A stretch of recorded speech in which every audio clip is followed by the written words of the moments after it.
नमस्कार दोस्तों, कैसे हैं? नमस्कार, मैं हूं राकेश, आप लोगों के सामने स्वागत करता हूं junior super TET GS portion PGT GIC का जो एग्ज़ाम होने वाला है उसका जीएस पोर्शन। उसके लिए हमारी नेक्स्ट क्लास आप लोगों के सामने है। जहां से चीज़ें छोड़ी थी बिल्कुल वहीं से चीज़ें स्टार्ट हो रही हैं। जो हमारी पीडीएफ जिसके 13 लेक्चर हो चुके हैं और एकमात्र ऐसी पीडीएफ जिसको अगर आप पूरी तरह से कंप्लीट कर लेते हैं तो अब आधे से ज़्यादा जीएस के क्वेश्चन इस पीडीएफ से देखेंगे।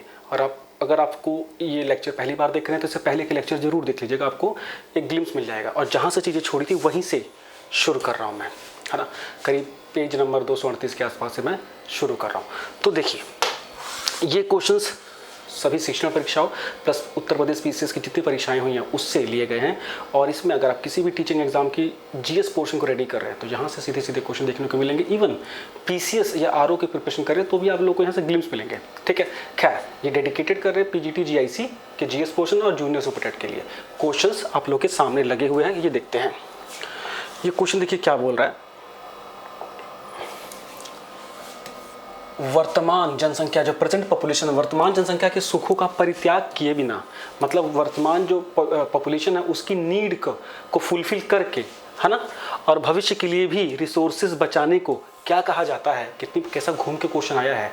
सिंपल बात है, अपनी नीड फुलफिल करके और भविष्य के लिए भी रिसोर्सेज बचा के रखने को ही सस्टेनेबल डेवलपमेंट कहा जाता है, जिसको कि हिंदी में सतत विकास की परिभाषा दी गई है। सतत विकास मतलब सस्टेनेबल डेवलपमेंट। तो सस्टेनेबल डेवलपमेंट की प्रेजेंट नीड पूरी करना अपनी रिसोर्सेज का यूज़ करके, लेकिन रिसोर्सेज को बहुत किफ़ायत के साथ यूज़ करना सो दैट वो भविष्य में भी काम आ पाए। और जैसे पानी है वो हमारा एक रिसोर्स है, उसको अगर हम भविष्य के बारे में सोच के हिसाब से यूज़ नहीं करेंगे तो वो वेस्टेज कहलाएगा। और उसको बिल्कुल लिमिटेशन के साथ यूज़ करेंगे और भविष्य के बारे में सोच के कि भविष्य की पीढ़ी को भी मिले, तो यही जल का सतत विकास या उसका संरक्षण माना जाएगा। क्लियर है। और सतत विकास कितना इंपॉर्टेंट है कि यूनाइटेड नेशन भी इसको एक प्रकार से प्रोटेक्ट करता है और इसके डेवलपमेंट के लिए कार्य करता है। इसके 1992 में आप लोगों ने देखा होगा जो पहला अर्थ समिट हुआ था, पृथ्वी दिवस हुआ था रियो में, ब्राज़ील के शहर रियो में हुआ था, और उसमें इस शब्द को ऑफिशियली एक प्रकार से अपनाया गया था। ठीक है, देखिए सबसे पहले इस वर्ड के बारे में रिचेल कार्सन ने बात की थी 1962 में। उनकी एक पुस्तक थी साइलेंट स्प्रिंग। क्या थी? Silent spring. इस शब्द का सर्वप्रथम प्रयोग उस समय किया गया। और 1992 का, जैसे मैंने बताया, जो अर्थ समिट था उसमें इस कंसेप्ट को अपनाया गया और विश्व में पर्यावरण संरक्षण के लिए बहुत जरूरी माना गया। नेक्स्ट पॉइंट, ये क्वेश्चन बहुत इंपॉर्टेंट है जूनियर सुपर टेट के साइंस वाले जो सब्जेक्ट वाले हैं उनके लिए भी। अब एक क्वेश्चन आता है, देखिए, इंक्लूसिव ग्रोथ किसे बोलते हैं? समावेशी विकास। समावेशी विकास, इंक्लूसिव मतलब सब मिला के। इंक्लूसिव ग्रोथ का क्या अर्थ है? विकास का वह स्वरूप जिसमें शिक्षा, ध्यान दीजिएगा, स्वास्थ्य और जीवन शैली आदि को भी सम्मिलित किया जाए, उसे समावेशी विकास कहते हैं। समावेशी मतलब इंक्लूसिव डेवलपमेंट कहा जाता है। सिर्फ मतलब कई अगर सोचे कि विकास का मतलब क्या, किसी पैसे कमा लेना या जीवन में सिर्फ पैसे के अलावा अन्य स्तरों को भी मानक पूरे करना, वो समावेशी विकास कहलाता है। तो उसके अंदर क्या है? रोजगार, जीवन कैसा है, जीवन जीने का स्तर कैसा है ना, सारी सुविधाएं उसको मिल रही है कि नहीं मिल रही है, वो समावेशी विकास कहलाता है। नेक्स्ट पॉइंट, कीस्टोन प्रजाति किसे कहते हैं? ईवीएस का क्वेश्चन है ये, एनवायरमेंट में पूछा गया था। कीस्टोन प्रजाति का क्या अर्थ है? कीस्टोन प्रजाति, देखिए आप लोगों ने देखा होगा खाद्य श्रृंखला, पृथ्वी पर हर कोई किसी ना किसी का भोजन है और पूरी फूड चेन बनी रहती है और कई सारी फूड चेन आपस में मिली जुली होती है, जिसको फूड वेब कहते हैं, है ना, खाद्य जाल कहते हैं। खाद्य श्रृंखला क्या है? नीचे घास है, घास को कीट खा रहा है ना, कीड़े ने खाया, उस कीड़े को मान लीजिए चूहे ने खा लिया, उस चूहे को सांप ने खा लिया, उस सांप को बाज ने खा लिया। ये फूड चेन है ना, हर कोई किसी का खाना है। तो इसमें कीस्टोन क्या है? कीस्टोन फूड चेन का वो हिस्सा है, वो प्रजाति है जिस पर पूरी फूड चेन निर्भर होती हो। जैसे जो मैंने फूड चेन बताई है, घास से लेके बाज तक, अगर उसमें घास ही नहीं होगी तो कैसे काम चलेगा? बाज अगर नहीं होगा तो भी काम चल जाएगा, है ना, अगर स्नेक नहीं होगा तो भी काम चल जाएगा, लेकिन अगर बिल्कुल प्राइमरी प्रोड्यूसर ही नहीं रहेगा तो काम कैसे होगा? तो कि ऐसे प्रजातियों को कीस्टोन बोला जाता है। बिल्कुल ध्यान से इसको याद रखना है। ब्लैक होल क्या है? देखिए क्वेश्चन ज्योग्राफी का। ये पीडीएफ की क्वालिटी यही है कि आपको रिफ्रेश करती रहेगी, है ना, रिफ्रेश करते रहेगी। डेली इसके 20 पेज पढ़िए। ठीक है, एम कीर्ति ऐप पे लगी हुई, चाहे तो ले सकते हैं। एम कीर्ति ऐप इंस्टॉल नहीं किया तो जरूर इंस्टॉल कर लीजिए। ठीक है, प्ले स्टोर पे सर्च करिए एम कीर्ति, आपको मिलेगा। और कंटेंट अच्छा लगे तो वहाँ पे 5 स्टार रेटिंग जरूर दीजिएगा। ब्लैक होल देखिए क्या होता है, आप लोगों ने पढ़ा होगा, हमारे भूगोल का प्रश्न है ये। ब्लैक होल क्या होता है? ये बेसिकली एक तारे का ही हिस्सा होता है, कोलैप्स, जो टूटा हुआ तारा होता है अपने जीवन के अंतिम चरण में, टूटा हुआ तारा जो होता है वही ब्लैक होल कहलाता है। वो ब्लैक मतलब कि अगर आप कहें तो ब्लैक होल तारे से ही बनता है, तारे का एक अवशिष्ट होता है, और वो इतना डेंस होता है कि उसमें से लाइट भी पार नहीं हो सकती है ना। इतना उसका घनत्व इतना अधिक होता है कि उसमें से रोशनी तक भी पार नहीं हो सकती, इसीलिए उसको ब्लैक होल बोला जाता है। क्लियर है? अब देखिए नेक्स्ट क्वेश्चन, ये पेपर में ये क्वेश्चन भी आया हुआ है, गिनी कोफिशिएंट किसे बोलते हैं? गिनी कोफिशिएंट किसे बोलते हैं? अर्थशास्त्र का क्वेश्चन है, डीएसएसबी की जो परीक्षाएं हो रही है इसके लिए बहुत इंपॉर्टेंट है, जितनी परीक्षाएं हो रही है उसके लिए बहुत इंपॉर्टेंट, परीक्षा में कई बार आया हुआ है, पीसीएस में भी आया हुआ है। गिनी कोफिशिएंट क्या है? गिनी कोफिशिएंट एक आय का, क्वेश्चन यही इंपॉर्टेंट हो गया, किस क्षेत्र में यूज होता है? इनकम के कंपैरिजन के लिए यूज होता है, आय के कंपैरिजन के लिए, आय का जो अनइक्वल डिस्ट्रीब्यूशन है उसके लिए यूज होता है। आय के असमान वितरण, जैसे हम बताते हैं कि दुनिया की जो 90% आय है वो दुनिया के 1% लोगों के हाथ में, तो इम्बैलेंस है ना, तो इसको गिनी कोफिशिएंट से निकालते हैं। तो गिनी कोफिशिएंट किससे रिलेटेड है? इनकम का जो इम्बैलेंस है उसको चिन्हित करने के लिए। अगर देखिए अब इसकी वैल्यूज होती हैं, अगर इसकी वैल्यू 0 से 1 के बीच में होती है ना, सॉरी, इसकी वैल्यू 0 से लेके 1 के बीच में वेरी करती है। अगर इसकी वैल्यू 0 है तो मतलब विषमता नहीं है, लीस्ट विषमता है, मतलब मैक्सिमम समानता है। अगर इसकी वैल्यू 1 होती है तो इसका मतलब उस समाज में सबसे ज़्यादा असमानता है। आप समझ रहे हैं? तो इसका मतलब क्या, गिनी कोफिशिएंट अगर 0 होगा तो वो समाज अच्छा होगा, आर्थिक रूप से समान, सब लोग एक समान जैसे होंगे लगभग, ठीक। और अगर 1 होगा तो वहाँ सबसे ज़्यादा विषमता होगी, मतलब अमीर बहुत अमीर और गरीब एकदम गरीब, मिडिल क्लास है ही नहीं। नेक्स्ट क्वेश्चन देखिए आ गया, सती प्रथा और देवदासी प्रथा, ये दोनों सुना हुआ हमारे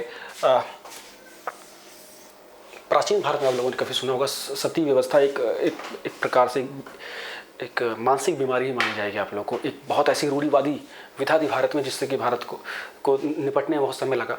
सती प्रथा वो व्यवस्था थी जिसमें जो कि पितृसत्तात्मक पैट्रियार्कल व्यवस्था दिखाती है कि इसमें जो मेल है उससे ही फीमेल का जीवन जुड़ा हुआ है।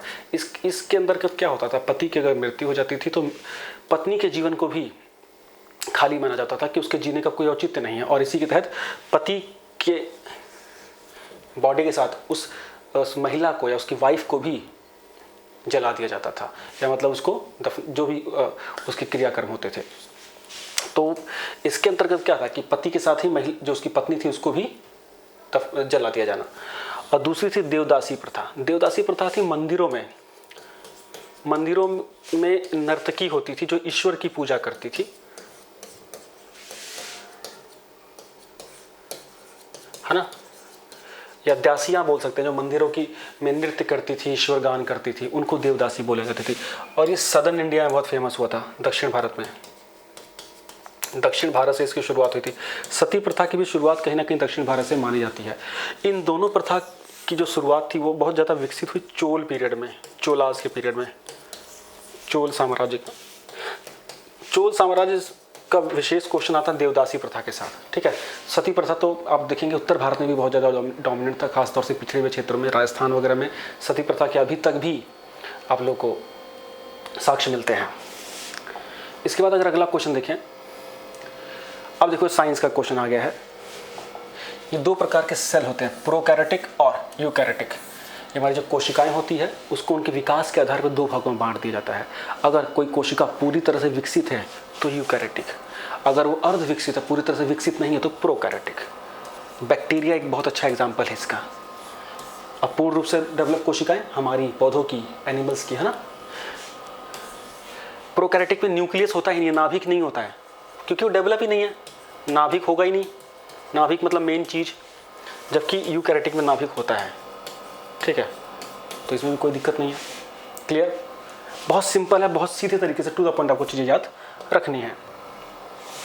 रेशम की कुछ प्रजातियों के नाम, पेपर में आया था क्वेश्चन, ईवीएस का क्वेश्चन है, आ सकता है, परीक्षा के लिए बहुत इंपॉर्टेंट है।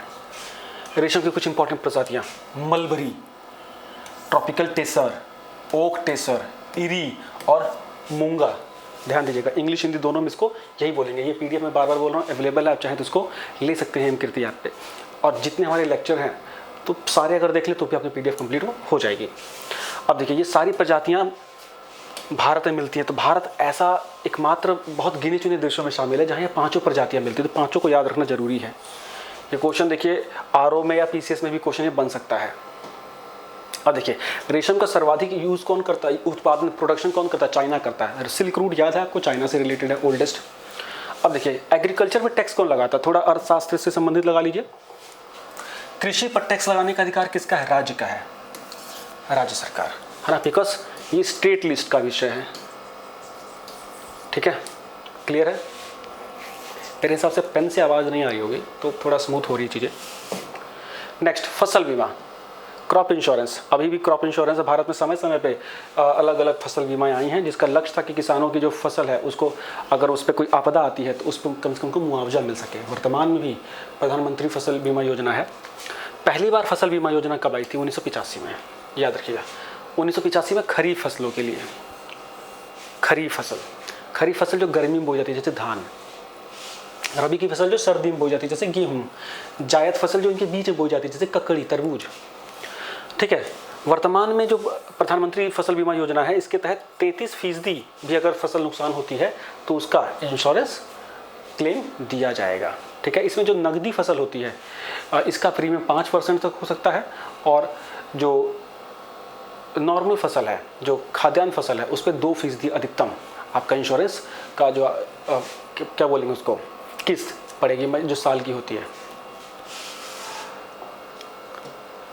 4 ऑप्शन विषम पहचानिए। देखिए 4 ये स्कीम दी हुई हैं,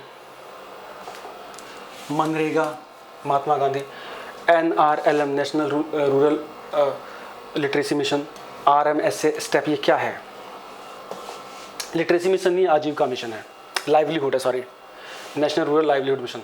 ये 4 स्कीम हैं और इस स्कीम में से अलग स्कीम छांटनी है। मनरेगा 2 फरवरी 2006 को शुरू हुई थी और ये किससे संबंधित है, रोजगार से, एम्प्लॉयमेंट से, है ना, ग्रामीण रोजगार, 120 दिन का रोजगार मिलता है कम से कम गारंटीड। दूसरी है NRLM national rural livelihood mission, राष्ट्रीय ग्रामीण आजीविका मिशन, ये भी रोजगार से संबंधित है। तीसरा है RMSA, मार्च 2009 में शुरू हुई थी, राष्ट्रीय माध्यमिक शिक्षा अभियान, ये एजुकेशन से रिलेटेड है। ये किससे रिलेटेड बच्चा लोग, एजुकेशन से। नेक्स्ट है step, support to employment programme for women, ये भी एजुकेशन से, ये भी सॉरी एम्प्लॉयमेंट से रिलेटेड है। तो बाकी 3 रोजगार से, ये शिक्षा से, तो ये अलग हो गई। ठीक, नेक्स्ट क्वेश्चन। अब देखिए, ये कुछ समितियां हैं जिस पे क्वेश्चन आए थे, उनको मैंने डिटेल में ही लिख दिया। जो परीक्षा में इनसे क्वेश्चन पूछे गए थे, किससे क्या है, मैच पे आ सकता है, गलत में आ सकता है, ऐसे करके आ सकता है। महान बोलिस, PC महान बोलिस बहुत फेमस, जिनके नाम पे हमारा अर्थशास्त्र दिवस मनाया जाता है। 1960 में आय के वितरण का आकलन करने के लिए कमेटी बनी थी, महान बोलिस कमेटी। ठीक है, दूसरा खुसरो कमेटी किसके लिए बनी थी, 1989 में, 89 में, एग्रीकल्चर एंड रूरल क्रेडिट में सुधार के लिए। एग्रीकल्चर और रूरल एरियाज में क्रेडिट फैसिलिटी के ऊपर कैसे रिफॉर्म किया जाए, क्योंकि साहूकारों महाजनों की व्यवस्था थी पूरे गाँव में, और उसको किस प्रकार से तोड़ा जाए, जैसे KCC देखते हैं ना, किसान क्रेडिट कार्ड, ये इन्हीं से संबंधित है, खुसरो कमेटी। तीसरा दांतेवाला कमेटी, 1969 में, 1969 में एम्प्लॉयमेंट के लिए बनी थी कमेटी, दांतेवाला कमेटी। ठीक है, सरकारिया कमीशन, मैंने पिछली क्लास में ही बताया था, बहुत इंपॉर्टेंट है, केंद्र और राज्य सरकार के संबंधों के लिए 1983 में बनी थी, भाई बहुत ही इंपॉर्टेंट है, पेपर में लगातार पूछा जा रहा है ये। नेक्स्ट है गोईपुरिया कमेटी, बैंकिंग में रिफॉर्म्स के लिए, बैंकिंग सेक्टर में रिफॉर्म्स के लिए गोईपुरिया बनी थी। गोस्वामी, जो बीमारू इंडस्ट्रियल इंस्टीट्यूशंस हैं उसका किस तरह से रिजुविनेशन किया जाए, पुनरुद्धार किया जाए, उसके लिए 1990 में बनी थी। नरसिम्हन कमेटी वित्तीय सुधार के लिए बनी। राजा चलैया समिति कर सुधार के लिए, टैक्स रिफॉर्म्स के लिए, ध्यान से, राजा चलैया टैक्स रिफॉर्म्स। सच्चर कमेटी जो मुस्लिम है उनके एजुकेशन के ऊपर या मुस्लिम के एजुकेशन रिफॉर्म्स के ऊपर ये कमेटी बनी थी, बहुत इंपॉर्टेंट है। सन 2000 में मुसलमानों की सामाजिक और आर्थिक उत्थान के लिए कमेटी बनी थी। आज के लिए इतना रखते हैं, नेक्स्ट क्लास में जल्दी से इसके आगे से टॉपिक से मिलते हैं, यहीं से मिलेंगे। उम्मीद करता हूँ लेक्चर आप लोगों को अच्छा लगा, और जो भी फीडबैक है जरूर कमेंट में दीजिएगा। Thank you so much, bye bye.